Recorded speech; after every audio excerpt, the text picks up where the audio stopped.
Ella dijo que me arrepentiría de perderla después de engañarme, pero es ella la que se está desmoronando mientras yo prospero con alguien que nunca me trató como una opción. Me dijo que la estaba frenando de alcanzar su verdadero potencial, pero descubrí que en realidad me estaba engañando con su jefe todo el tiempo. 4 años parecieron una vida entera cuando pensé en todo lo que habíamos construido juntos, o al menos lo que yo pensaba que habíamos construido. Soy Carlos, tengo 28 años y trabajo como contador forense para una empresa de tamaño mediano en Puerto Vallarta. El trabajo me venía perfecto, metódico, orientado al detalle, encontrando patrones donde otros veían caos. Sofía y yo habíamos estado juntos desde la universidad. Y, sinceramente, pensaba que éramos sólidos. Pasábamos las mañanas de los domingos planificando nuestras contribuciones para la jubilación, hablando de comprar una pequeña casa de vacaciones cerca de la Bahía de Banderas algún día, tal vez tener un perro cuando finalmente compráramos nuestra primera casa juntos. Ella trabajaba como maestra de 3er grado en ese entonces, llegando a casa con historias sobre sus alumnos y planes de lecciones esparcidos por la mesa de nuestra cocina.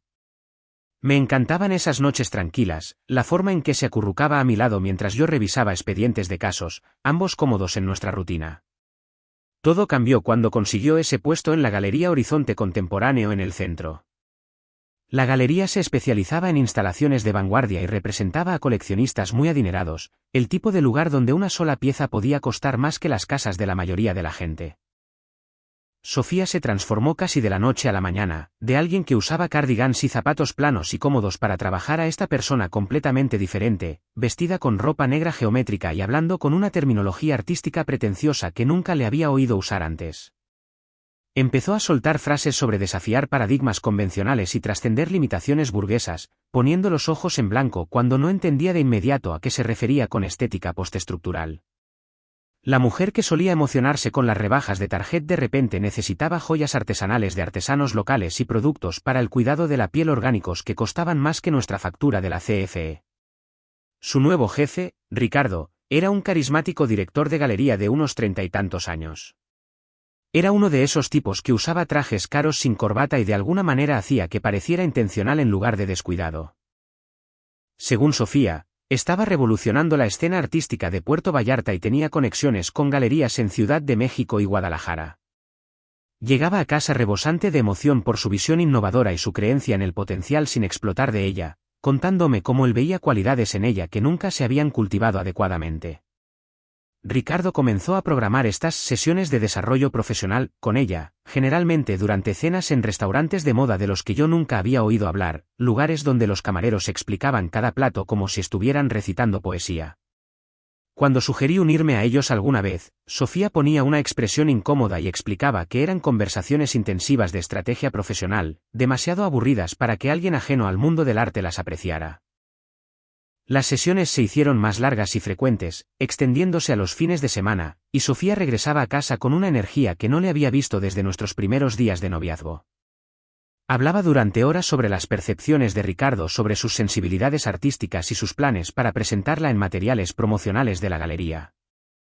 Una vez que desarrollara su marca personal adecuadamente, comencé a sentirme como una reliquia de su vida anterior, alguien a quien había superado en su viaje hacia la sofisticación y la importancia cultural.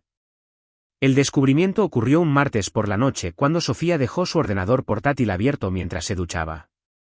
No estaba espiando intencionadamente, solo lo estaba apartando para dejar mi taza de café cuando apareció una notificación de mensaje.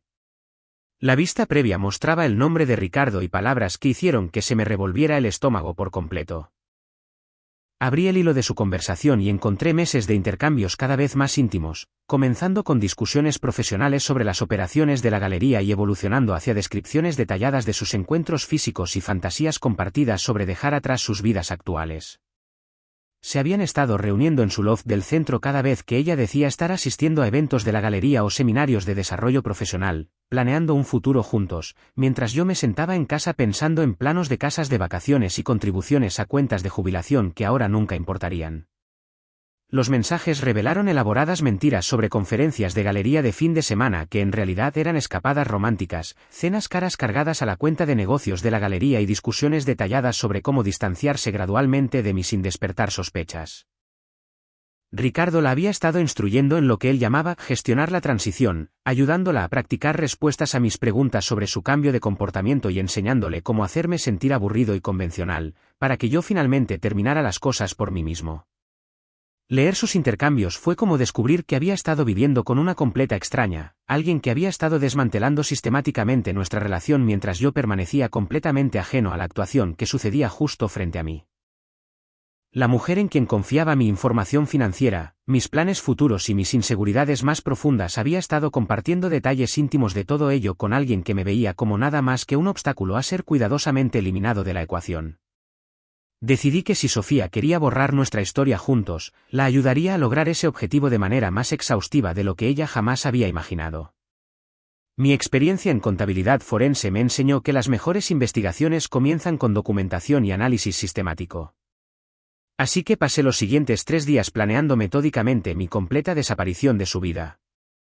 Mientras ella permanecía completamente inconsciente de que había descubierto su traición, comencé bloqueándola en todas las plataformas imaginables: Instagram, Facebook, Twitter, LinkedIn, Snapchat, incluso Venmo y Spotify, donde habíamos compartido listas de reproducción e historiales de pago. Eliminé cada foto nuestra de mis cuentas de redes sociales y borré años de recuerdos compartidos del almacenamiento en la nube, borrando efectivamente cualquier huella digital de la existencia de nuestra relación. La evidencia física vino después.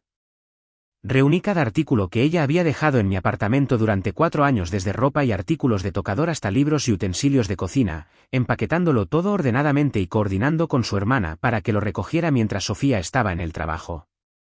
Cambié las cerraduras de mi apartamento, actualicé mis contactos de emergencia en el trabajo y en mi banco, e incluso abrí una nueva cuenta corriente en una institución financiera completamente diferente para evitar cualquier posibilidad de que rastreara mis patrones de gasto o mi ubicación a través del historial bancario compartido. La parte más satisfactoria fue eliminar su acceso a mi Netflix, Amazon Prime y a todos los demás servicios de streaming que había estado usando, sabiendo que descubriría cada puerta digital cerrándose de golpe cuando intentara acceder a lo que había dado por sentado. Contacté a nuestros amigos en común individualmente, explicando que Sofía y yo ya no estábamos juntos y solicitando que no compartieran ninguna información sobre mi paradero o actividades con ella, diciéndoles que necesitaba espacio para procesar el final de nuestra relación sin entrar en detalles específicos sobre su infidelidad. Mi metodología se extendió a asuntos prácticos como actualizar mi dirección con los servicios de suscripción, redirigir cualquier correo que pudiera hacer referencia a actividades compartidas e incluso cambiar de gimnasio para evitar cualquier posibilidad de encontrarla accidentalmente durante su nueva rutina de ejercicios que había surgido junto con su transformación en la galería. Cuando llegó el viernes, Sofía se fue a lo que afirmó que era un retiro de la galería para hacer contactos profesionales en Los Cabos, pero que en realidad era una escapada romántica de fin de semana con Ricardo basada en sus conversaciones de texto. Ejecuté la fase final de mi plan mudando el resto de mis pertenencias a un almacén temporalmente mientras buscaba un nuevo apartamento en una parte diferente de Puerto Vallarta. Sofía regresó el domingo por la noche para descubrir que yo simplemente había desaparecido de la existencia, tan completamente como si nunca hubiera sido parte de su vida. Su llave ya no funcionaba en las cerraduras. Sus llamadas telefónicas iban directamente a un número que había sido desconectado. Y sus intentos desesperados por contactarme a través de las redes sociales revelaron que había sido bloqueada en todas partes, dejándola mirando mensajes de error y restricciones de cuenta en lugar de la confrontación emocional que probablemente había estado temiendo pero esperando. El pánico en su voz cuando llamó a mi oficina el lunes por la mañana fue inmediatamente evidente para mis compañeros de trabajo, quienes le informaron que yo había solicitado que todas las llamadas personales se dirigieran al buzón de voz y que la política de la empresa les impedía compartir cualquier información sobre el paradero o la disponibilidad de un empleado. En cuestión de días, había comenzado a crear cuentas falsas en redes sociales con fotos de perfil aleatorias, intentando ver mis publicaciones y actividad. Pero yo había anticipado este comportamiento y había ajustado mi configuración de privacidad para evitar que nadie, excepto amigos confirmados, accediera a mi información. Su desesperación aumentó cuando se dio cuenta de que sus métodos habituales de manipulación emocional y control de la relación eran completamente ineficaces contra alguien que simplemente había desaparecido en lugar de participar en la confrontación dramática que ella había esperado y para la cual probablemente había preparado respuestas durante su fin de semana con Ricardo. según amigos en común que luego compartieron los detalles conmigo, había comenzado a sobornarlos con cenas caras y a hacerlos sentir culpables sobre lo preocupada que estaba por mi salud mental, afirmando que podría estar teniendo algún tipo de crisis que requería la intervención de personas que se preocupaban por mí. Contrató a un investigador privado en 2 semanas, gastando dinero que no tenía para rastrear mis movimientos y descubrir mi nueva situación de vivienda. Pero mi enfoque sistemático para desaparecer también había cubierto esas bases, ya que había anticipado exactamente este tipo de comportamiento desesperado de alguien acostumbrado a salirse con la suya a través de la persistencia y el chantaje emocional. El investigador no encontró nada útil porque me había mudado temporalmente con mi compañero de cuarto de la universidad, Marco, a un municipio diferente mientras buscaba apartamento, pagando todo en efectivo y evitando cualquier transacción digital que pudiera revelar patrones o ubicaciones a alguien lo suficientemente decidido como para reconstruir mi nueva rutina. Sofía incluso llegó al extremo de presentarse en el edificio de mi oficina, esperando en el estacionamiento durante horas tratando de atraparme al entrar o salir. Pero yo había arreglado trabajar de forma remota durante varias semanas, específicamente para evitar este tipo de encuentros de emboscada hasta que su fase de pánico inicial disminuyera y pasara a lo que fuera que viniera después en su predecible ciclo de tácticas de manipulación. El interés de Ricardo en Sofía se evaporó más rápido que el rocío de la mañana una vez que ella se transformó de su emocionante aventura secreta en una mujer pegajosa y desesperada que esperaba que él reemplazara todo lo que había perdido cuando desaparecí de su vida. A través de amigos en común en la sorprendentemente pequeña comunidad profesional de Puerto Vallarta, me enteré de que Ricardo se había cansado rápidamente de la constante necesidad de Sofía de reafirmación y validación, especialmente cuando comenzó a aparecer en la galería fuera de su horario programado, exigiendo saber por qué no respondía a sus mensajes de texto de inmediato. El hombre que una vez había elogiado sus sensibilidades artísticas y su potencial sin explotar de repente encontró su necesidad emocional sofocante y poco profesional, particularmente cuando ella comenzó a cuestionar sus interacciones con otras empleadas y visitantes de la galería que mostraban algún interés en el arte contemporáneo o en la visión curatorial de Ricardo. Su solución fue elegantemente simple y típicamente egoísta, ya que ascendió a su asistente de 24 años, Maya, para manejar todas las cuentas de clientes de alto perfil que Sofía había asumido que eventualmente se convertirían en su responsabilidad una vez que se hubiera demostrado digna de su confianza profesional y compromiso personal. Maya era todo lo que Ricardo prefería en sus relaciones profesionales y personales: joven, impresionable, agradecida por su atención y completamente inconsciente de que era simplemente la versión más nueva de un patrón que él había estado repitiendo durante años con mujeres vulnerables que confundían su manipulación con mentoría. El comportamiento de Sofía en la galería se volvió cada vez más errático mientras observaba a su reemplazo recibir las oportunidades y la atención por las que había sacrificado toda su vida, lo que llevó a confrontaciones con Maya que incomodaron a todos y crearon el tipo de drama laboral que se reflejaba negativamente en el estilo de gestión de Ricardo. Escuché que la habían sorprendido revisando los archivos personales de Ricardo fuera de horario, buscando evidencia de otras aventuras o algún tipo de prueba que la ayudara a entender por qué había sido descartada tan fácilmente después de destruir su relación conmigo por alguien que la veía como completamente reemplazable. El colmo llegó cuando Sofía confrontó a Maya en el área de almacenamiento de la galería, acusándola de robar el puesto que legítimamente pertenecía a alguien con más experiencia y dedicación, creando un ambiente de trabajo tan hostil que los clientes comenzaron a quejarse de la atmósfera incómoda durante lo que deberían haber sido experiencias culturales agradables. Ricardo despidió a Sofía por mala conducta profesional después de que ella montara una escena durante la inauguración de una galería, acusándolo públicamente de usar su posición para manipular a empleadas vulnerables y amenazando con exponer lo que ella llamó su comportamiento depredador a la comunidad artística local y a los medios de comunicación. La ironía no pasó desapercibida para mí. Ella tenía toda la razón sobre la naturaleza depredadora de Ricardo, pero su credibilidad estaba completamente destruida por el hecho de que había participado voluntariamente en todo lo que ahora condenaba hasta que dejó de beneficiarla personalmente. Mientras tanto, mi vida había tomado una trayectoria completamente diferente. Me uní al Club de Vela de la Bahía y comencé terapia con la doctora Ramírez, una psicóloga especializada en ayudar a las personas a recuperarse de relaciones manipuladoras y a reconstruir su autoestima después del abuso emocional. El Club de Vela me presentó a personas que compartían mi amor por la estrategia, la precisión y el trabajo en equipo hacia objetivos comunes, cualidades que habían sido sistemáticamente devaluadas durante mi relación con Sofía, quien veía mi enfoque metódico de la vida como aburrido en lugar de confiable. La doctora Ramírez me ayudó a comprender cuánta energía había estado gastando en manejar los estados de ánimo de Sofía, anticipar sus necesidades y andar con pies de plomo para evitar provocar sus críticas o decepciones, dejándome agotado y desconectado de mis propios objetivos y felicidad. Por primera vez en años, dormía toda la noche sin ansiedad sobre si había dicho o hecho algo que resultaría en el mal humor de Sofía o en comentarios pasivo-agresivos sobre mis insuficiencias como pareja. Las competiciones de vela me dieron una sensación de logro basada en el desarrollo de habilidades y el trabajo en equipo en lugar de la aprobación de otra persona. Las sesiones de terapia me ayudaron a reconocer cómo mi tendencia natural hacia la planificación y la estabilidad había sido utilizada como un arma en mi contra por alguien que prefería el caos y el drama a una asociación genuina. La vida de Sofía, por el contrario, se había derrumbado por completo.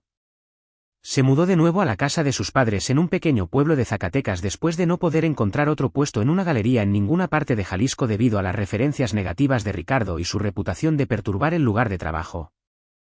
Sus padres, que nunca habían aprobado sus pretensiones artísticas ni sus costosas elecciones de estilo de vida, le dejaron claro que era bienvenida a quedarse solo si contribuía a los gastos del hogar y dejaba de esperar que financiaran el tipo de vida al que se había acostumbrado durante su breve carrera en la galería.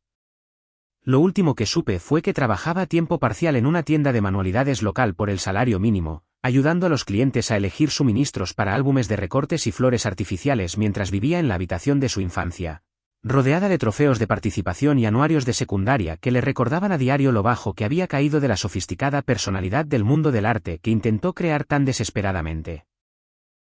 Su presencia en las redes sociales, que una vez había presentado fotos cuidadosamente seleccionadas de inauguraciones de galerías y comidas en restaurantes caros, ahora consistía principalmente en citas inspiradoras sobre la resiliencia y empezar de nuevo, publicadas junto a fotos de paseos al atardecer por los campos de Zacatecas que no se parecían en nada al estilo de vida cosmopolita por el que me había abandonado. Según su hermana, que ocasionalmente se cruzaba con mis amigos en común, Sofía pasaba la mayoría de las noches investigando mi actividad en las redes sociales a través de cuentas falsas, obsesionándose con cada foto y publicación para tratar de entender cómo había seguido adelante tan completamente mientras su propia vida se había desintegrado en exactamente el tipo de existencia ordinaria y de pueblo pequeño que una vez afirmó encontrar sofocante. El trabajo en la tienda de manualidades se convirtió en un recordatorio diario de su fracaso para escapar de la vida convencional que había despreciado, mientras ayudaba a otras personas a crear libros de recuerdos y proyectos decorativos, celebrando los tipos de felicidad doméstica simple que había desechado por lo que resultó ser una fantasía elaborada construida por alguien que nunca tuvo la intención de cumplir sus promesas. Mi transformación en los meses siguientes fue notable, de maneras que no podría haber anticipado cuando descubrí por primera vez la traición de Sofía y tomé la decisión de desaparecer por completo de su vida en lugar de participar en la confrontación dramática que ella esperaba y para la que probablemente se había preparado durante su escapada de fin de semana con Ricardo.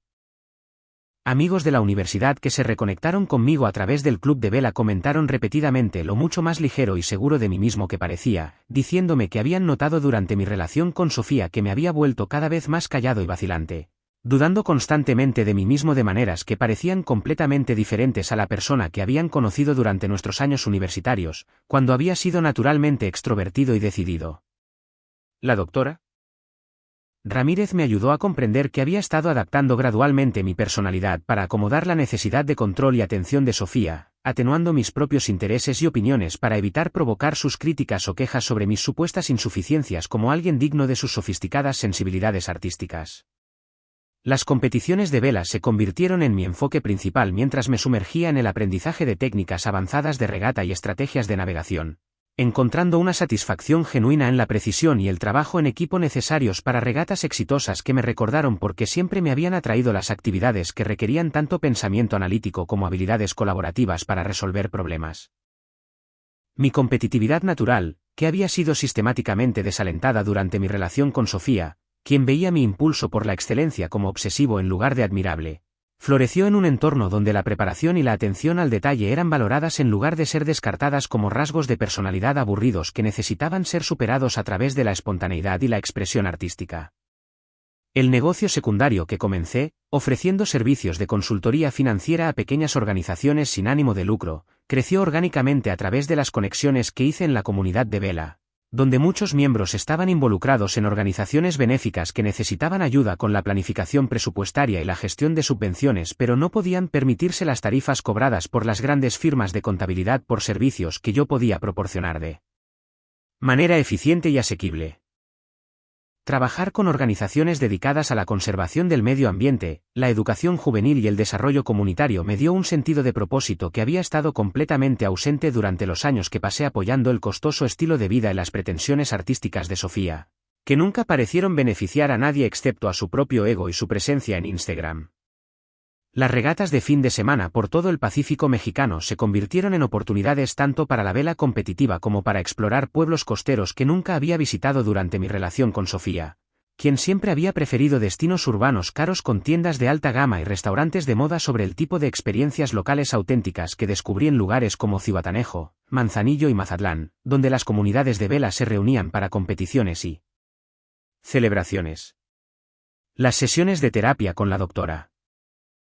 Ramírez me ayudaron a reconocer cuánta energía había estado gastando en manejar las emociones de Sofía y anticipar sus necesidades mientras descuidaba por completo mi propia salud mental y mis objetivos personales, dejándome sintiéndome constantemente agotado e inseguro sobre mi propio juicio y capacidades. La comprensión de que había estado andando con pies de plomo durante años, moderando cuidadosamente mi comportamiento y opiniones para evitar provocar los cambios de humor de Sofía o sus comentarios pasivo-agresivos sobre mis supuestas deficiencias, fue tanto liberadora como exasperante al entender cuánto de mí mismo había renunciado para mantener una relación con alguien que nunca había apreciado o valorado realmente mis contribuciones. Mis amistades dentro de la comunidad de vela se basaban en valores compartidos de integridad, trabajo duro y respeto mutuo, en lugar de la búsqueda superficial de estatus y la actuación en redes sociales que habían caracterizado el enfoque de Sofía hacia las relaciones y las conexiones personales durante su breve carrera en la galería. Eran personas que medían el éxito a través del desarrollo de habilidades, la deportividad y la camaradería genuina, en lugar de compras de diseñador y asistencia a eventos exclusivos, creando un entorno donde mis rasgos de personalidad naturales eran celebrados en lugar de criticados como insuficientemente emocionantes o sofisticados para alguien con sensibilidades artísticas y ambiciones culturales. El contraste entre mi nuevo círculo social y la pretenciosa multitud del mundo del arte que Sofía había intentado impresionar era marcado y esclarecedor. Al darme cuenta de cuánto más cómodo y auténtico me sentía entre personas que valoraban la sustancia sobre el estilo y el logro genuino sobre las presentaciones cuidadosamente curadas en redes sociales diseñadas para crear envidia y admiración de extraños. Mi confianza en entornos profesionales también mejoró drásticamente una vez que dejé de cuestionar constantemente si mi enfoque analítico para la resolución de problemas era demasiado metódico o aburrido, abrazando en cambio las cualidades que me hacían excelente en el trabajo de contabilidad forense y consultoría financiera que realmente ayudaba a las organizaciones a alcanzar sus metas en lugar de simplemente mantener las apariencias. La libertad financiera que experimenté sin las costosas demandas de Sofía me permitió invertir en experiencias y equipos que genuinamente mejoraron mi vida, como comprar un bote de vela de calidad para sesiones de práctica en solitario y mejorar mi equipo de vela para competir más eficazmente en regatas regionales que desafiaban mis habilidades mientras me conectaban con personas de ideas afines que compartían mi aprecio por la precisión y la mejora continua. Las cenas se convirtieron en oportunidades para leer revistas de vela, estudiar patrones meteorológicos y planificar viajes de fin de semana a nuevos puertos, en lugar de manejar los estados de ánimo de Sofía y escuchar sus quejas sobre la política de la galería o los supuestos desaires de Ricardo contra su visión artística y su desarrollo profesional. La paz que sentí en mi propio apartamento, libre de la tensión constante de preguntarme qué podría desencadenar la próxima crítica o manipulación emocional de Sofía, fue profunda y me recordó cómo deberían sentirse las relaciones normales cuando ambas personas realmente quieren estar juntas, en lugar de que una persona tolere a la otra mientras busca opciones de respaldo que prometen más emoción y estatus social. Mi sueño mejoró drásticamente sin el estrés de manejar la volatilidad emocional de otra persona. Y me encontré despertando renovado y optimista sobre el día que tenía por delante en lugar de temer cualquier drama o demanda financiera que pudiera estar esperándome cuando Sofía emergiera de su rutina matutina de revisar las redes sociales y comparar nuestra vida con los momentos destacados cuidadosamente editados que veía en sus feeds de colegas de la galería y conocidos del mundo del arte. La regata en La Paz lo cambió todo cuando conocí a Luna Rodríguez, una estudiante de posgrado en Arqueología Marina de la Universidad de Guadalajara que formaba parte de la tripulación de uno de los barcos competidores y demostraba el tipo de instinto natural para la vela que proviene de una pasión genuina en lugar de una obligación social o gestión de imagen. Luna estaba trabajando en su tesis doctoral sobre la preservación de naufragios a lo largo de la costa de Jalisco, combinando su amor por la historia marítima con técnicas de investigación submarina de vanguardia que requerían el mismo pensamiento analítico y atención al detalle que yo aplicaba a las investigaciones de contabilidad forense. Nuestra conversación durante la celebración posterior a la carrera reveló a alguien que realmente escuchaba cuando explicaba la toma de decisiones estratégicas involucradas en las competiciones de vela, haciendo preguntas reflexivas sobre los patrones del viento y el posicionamiento táctico en lugar de esperar cortésmente su turno para hablar de sí misma y de sus propios intereses, como Sofía siempre había hecho durante nuestra relación. El entusiasmo de Luna tanto por la vela como por las actividades intelectuales era contagioso y auténtico, derivado de una genuina curiosidad por el mundo en lugar de un deseo de impresionar a otros con conocimientos sofisticados o refinamiento cultural que existían principalmente para la documentación en redes sociales y la mejora del estatus entre personas cuya aprobación anhelaba desesperadamente. Pasamos horas discutiendo de todo, desde antiguas rutas comerciales mediterráneas hasta modernos sistemas de navegación por GPS, descubriendo intereses compartidos en deportes de precisión, investigación histórica y el tipo de planificación a largo plazo que construye logros significativos en lugar de momentos temporales de Instagram diseñados para crear envidia entre conocidos que medían el éxito a través de compras caras y asistencia a eventos exclusivos. Cuando publiqué una sola foto de Luna y yo juntos en la ceremonia de premiación de la regata, con ella sosteniendo el trofeo que nuestro equipo había ganado gracias a la habilidad y el trabajo en equipo genuinos, la red de vigilancia de cuentas falsas de redes sociales de Sofía detectó inmediatamente la nueva presencia en mi vida y le informó en cuestión de horas, según amigos en común que luego describieron su reacción como absolutamente devastadora. La foto desencadenó lo que solo podría describirse como un colapso total, ya que Sofía se dio cuenta de que no solo había seguido adelante por completo sin ninguna dificultad, sino que había encontrado a alguien que encarnaba todo lo que ella había afirmado valorar sobre la sofisticación y la inteligencia, excepto que los logros de Luna eran reales en lugar de performativos, y su interés en mí era genuino en lugar de calculado para beneficio personal. A los pocos días de que la foto apareciera en línea, Sofía comenzó a publicar mensajes cada vez más desesperados en las redes sociales sobre perder las ganas de continuar y sentir que su vida no tenía propósito ni dirección. Declaraciones crípticas diseñadas para provocar preocupación y culpa entre cualquiera que aún pudiera sentirse responsable de su bienestar emocional después de su destrucción sistemática de cada relación significativa que había tenido. Sus amigos comenzaron a llamarme en una semana, afirmando que Sofía estaba en crisis y amenazando con autolesionarse si no respondía a sus mensajes y le proporcionaba el apoyo emocional que necesitaba para superar lo que describieron como el periodo más oscuro de su vida desde que se mudó de nuevo a Zacatecas y enfrentó la realidad de sus elecciones. La manipulación era tan obvia y predecible que me sentí más molesto que preocupado, reconociendo el patrón clásico de chantaje emocional que usan las personas abusivas cuando se dan cuenta de que sus antiguas víctimas han encontrado la felicidad sin ellas y ya no están disponibles para la explotación o el control. En lugar de caer en la trampa de la culpa y romper mis límites cuidadosamente mantenidos, contacté a los servicios de intervención en crisis de Zacatecas y les proporcioné capturas de pantalla de sus preocupantes publicaciones en redes sociales, asegurándome de que profesionales capacitados evaluaran su salud mental en lugar de dejar esa responsabilidad a un exnovio al que había traicionado y manipulado sistemáticamente. También contacté directamente a sus padres, explicando mis preocupaciones sobre los mensajes amenazantes y proporcionándoles información de contacto de recursos de salud mental locales, dejando claro que, aunque esperaba que Sofía recibiera la ayuda adecuada para cualquier problema genuino que pudiera estar experimentando, no sería manipulado para volver a contactarla a través de amenazas de suicidio o chantaje emocional diseñado para hacerme sentir culpable y reanudar una relación que había sido insana y unilateral desde el principio. La respuesta de Luna a toda la situación demostró exactamente por qué ella era todo lo que Sofía había pretendido ser pero nunca fue. No mostró celos por los intentos desesperados de mi exnovia de recuperar mi atención, ni me presionó para manejar la situación de ninguna manera particular que la tranquilizara sobre nuestra relación en desarrollo. Su confianza provenía de una autoestima genuina en lugar de la constante necesidad de validación que había caracterizado cada interacción que había tenido con Sofía, quien veía a otras mujeres como competencia y esperaba que yo demostrara mi compromiso rechazando cualquier amistad o relación profesional que pudiera teóricamente amenazar su posición como el centro de mi atención y mis recursos financieros. El equipo de intervención en crisis contactó a los padres de Sofía en 24 horas y organizó una evaluación de salud mental adecuada, que reveló que, aunque estaba genuinamente deprimida por las consecuencias de sus elecciones, sus mensajes amenazantes eran principalmente manipuladores en lugar de indicar una intención suicida real, confirmando mi evaluación de que estaba usando el chantaje emocional como un último recurso para recuperar el control sobre alguien que había escapado con éxito de su influencia. Aparentemente, sus padres se enfurecieron cuando se enteraron de la magnitud de sus tácticas de manipulación y la forma en que había estado usando las preocupaciones de salud mental como armas contra personas que simplemente se habían negado a permitir su comportamiento destructivo, lo que llevó a algunas conversaciones muy necesarias sobre la rendición de cuentas y la responsabilidad personal que deberían haber ocurrido años antes. La intervención profesional también le proporcionó a Sofía recursos terapéuticos genuinos que realmente podrían ayudarla a abordar los problemas subyacentes que llevaron a su patrón de relaciones manipuladoras y elecciones autodestructivas, aunque si aprovecharía esos recursos dependía enteramente de ella en lugar de convertirse en otra carga para que sus antiguas víctimas la gestionaran.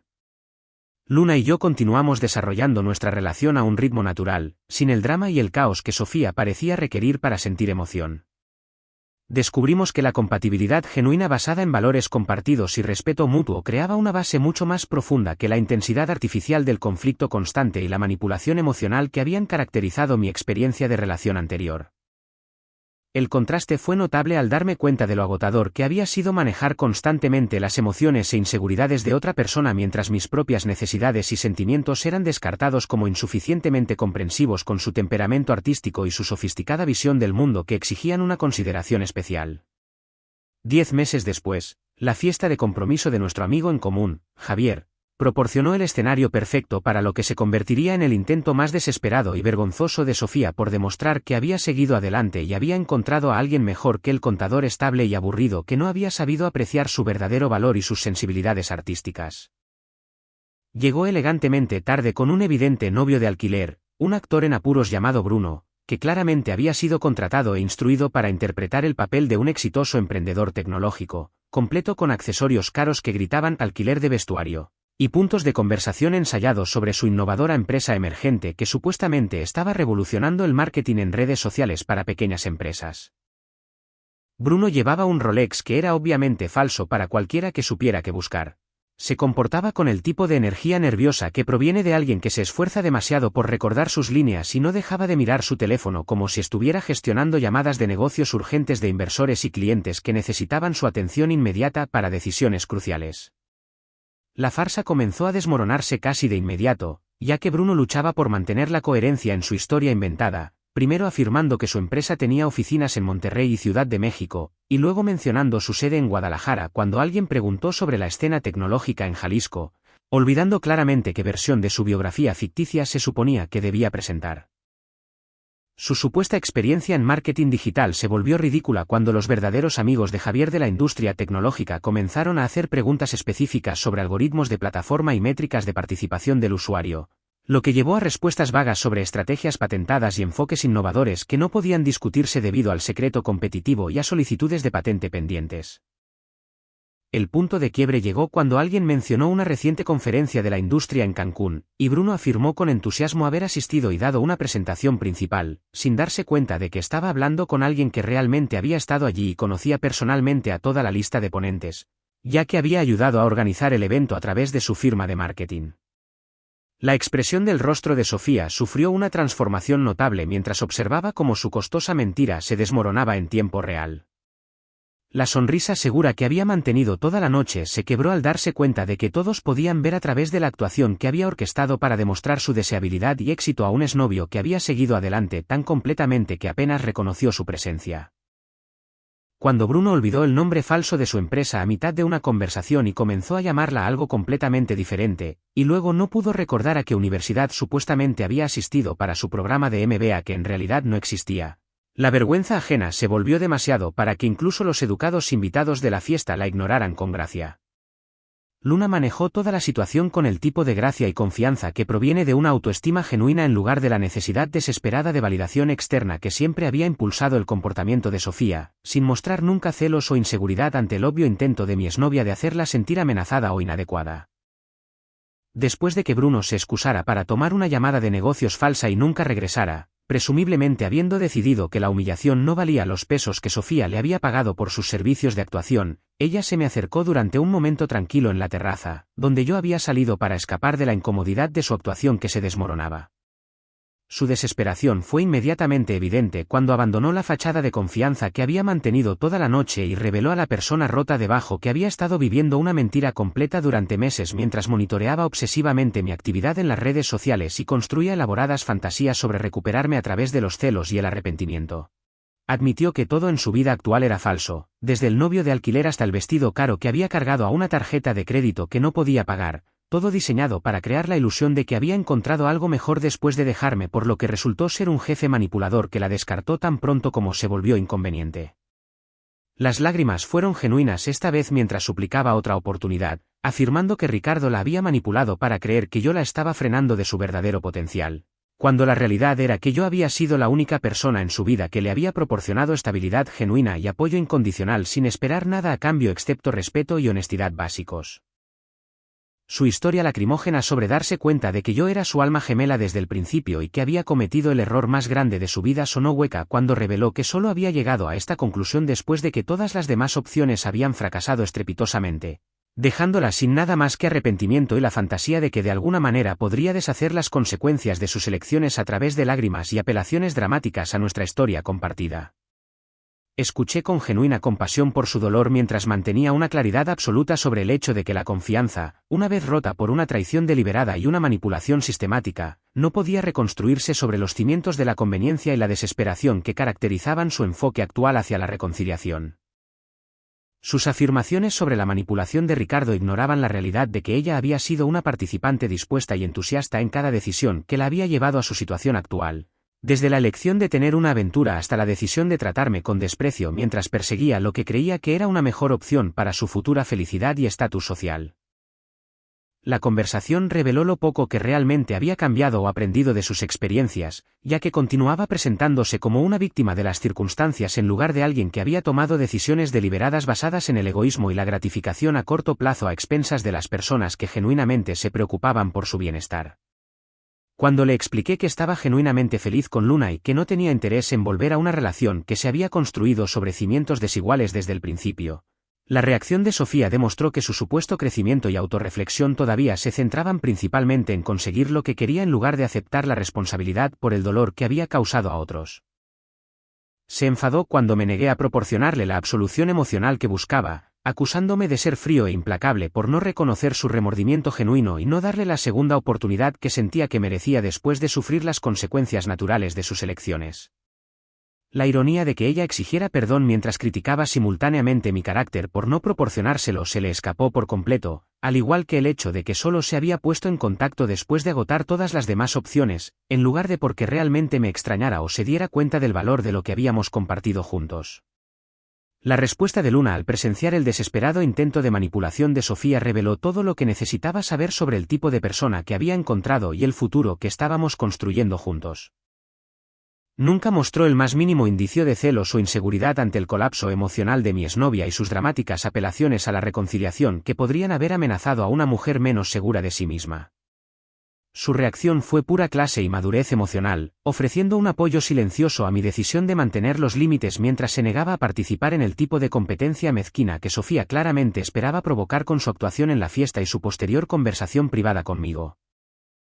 Luna entendió intuitivamente que las relaciones seguras no requieren defenderse de exparejas desesperadas que ya han demostrado su incapacidad para apreciar lo que tenían cuando lo tenían. Y su confianza provenía de saber que nuestra conexión se basaba en una compatibilidad genuina en lugar del drama artificial y la manipulación emocional que habían caracterizado mi experiencia de relación anterior. 18 meses después, estábamos planeando nuestra boda mientras lanzábamos simultáneamente una empresa conjunta que combinaba nuestras pasiones compartidas por la vela y el servicio comunitario, creando un programa de instrucción de vela sin ánimo de lucro para jóvenes desfavorecidos que proporcionaría tanto oportunidades recreativas como valiosas habilidades para la vida a niños que nunca habían tenido acceso a actividades marítimas. El plan de negocios reflejaba todo lo que había aprendido sobre construir algo significativo con una verdadera compañera que compartía mis valores y mi ética de trabajo, en lugar de alguien que veía mis habilidades de planificación y organización como rasgos de personalidad aburridos que debían superarse a través de la espontaneidad y la expresión artística. La experiencia de Luna en arqueología marina aportó un contexto histórico y una profundidad educativa a nuestro programa, mientras que mi experiencia financiera aseguró una financiación sostenible y una gestión empresarial adecuada que nos permitiría expandir nuestros servicios con el tiempo en lugar de agotar el entusiasmo inicial sin una planificación adecuada para el éxito a largo plazo. Nuestra relación me había enseñado la profunda diferencia entre alguien que promete cambiar después de que sus otras opciones fracasan y alguien que te elige por completo desde el principio, apoyando tus metas y celebrando tus logros en lugar de tratarlos como competencia por la atención o evidencia de defectos de carácter que necesitan corrección. Cuando Sofía envió un último mensaje desesperado a través de la cuenta de redes sociales de un amigo en común, afirmando que Luna nunca me entendería como ella lo hacía y que estaba cometiendo un error al conformarme con alguien que no podía apreciar mi verdadero potencial de la manera en que alguien con sensibilidades artísticas podría, la respuesta de Luna fue perfecta en su simplicidad y confianza. Borró el mensaje sin leerlo por completo, sugirió que nos centráramos en planificar nuestro viaje de luna de miel en velero por el Caribe mexicano en lugar de gastar energía en las ilusiones de otra persona, y nunca volvió a mencionar el incidente porque entendía que prestar atención a la manipulación desesperada solo fomenta más del mismo comportamiento. La boda en sí fue todo lo que Sofía había afirmado querer durante nuestra relación, pero que nunca había estado dispuesta a planificar o trabajar para lograr una celebración de una asociación genuina entre dos personas que se habían elegido deliberada y completamente, en lugar de conformarse con la conveniencia mientras mantenían sus opciones abiertas para algo que parecía más emocionante o socialmente ventajoso. Nuestra luna de miel combinó la certificación de instrucción de vela en el Caribe mexicano con la exploración de arqueología submarina que permitió a Luna continuar su investigación mientras experimentábamos el tipo de aventura que proviene de intereses compartidos y apoyo mutuo, en lugar de que una persona arrastre a la otra hacia actividades en las que nunca había expresado interés o entusiasmo durante la relación. El contraste con mi relación anterior fue sorprendente, al darme cuenta de lo natural que se sentía planificar experiencias que nos emocionaran a ambos en lugar de negociar constantemente entre mis preferencias prácticas y las fantasías costosas de otra persona que siempre parecían requerir mis recursos financieros, pero nunca mi participación o entusiasmo genuinos. La pasión de Luna por su trabajo era contagiosa e inspiradora en lugar de exigente y agotadora, creando oportunidades para que creciéramos juntos en lugar de que una persona esperara que la otra le proporcionara entretenimiento y validación sin contribuir nada significativo a la asociación más allá de la presencia física y gestos dramáticos ocasionales diseñados para mantener el control. El negocio de la vela creció orgánicamente a través de recomendaciones de boca en boca y asociaciones comunitarias, demostrando que el éxito sostenible proviene de proporcionar un valor genuino en lugar de crear una escasez artificial o manipular las emociones de las personas para generar demanda de servicios que en realidad no necesitan o no quieren. Nuestro compromiso compartido de ayudar a los niños desfavorecidos a descubrir la confianza y las habilidades de trabajo en equipo que proporciona la vela creó un sentido de propósito que superó con creces cualquier cosa que hubiera experimentado durante mis años financiando las pretensiones artísticas y la presencia en redes sociales de otra persona, que no beneficiaron a nadie excepto a su propio ego y a su cuenta de seguidores en Instagram. Mirando hacia atrás en toda la experiencia, me di cuenta de que la traición de Sofía había sido lo mejor que me podría haber pasado, obligándome a descubrir mi propio valor y a encontrar a alguien que apreciara las cualidades que ella había criticado y socavado sistemáticamente a lo largo de nuestra relación. Enseñándome la diferencia entre alguien que te engaña mientras dice amarte y alguien que te elige completamente todos los días sin reservas ni planes de respaldo. Comparte tus pensamientos en la sección de comentarios a continuación y no olvides darle me gusta, compartir y suscribirte a Ecos de la Vida.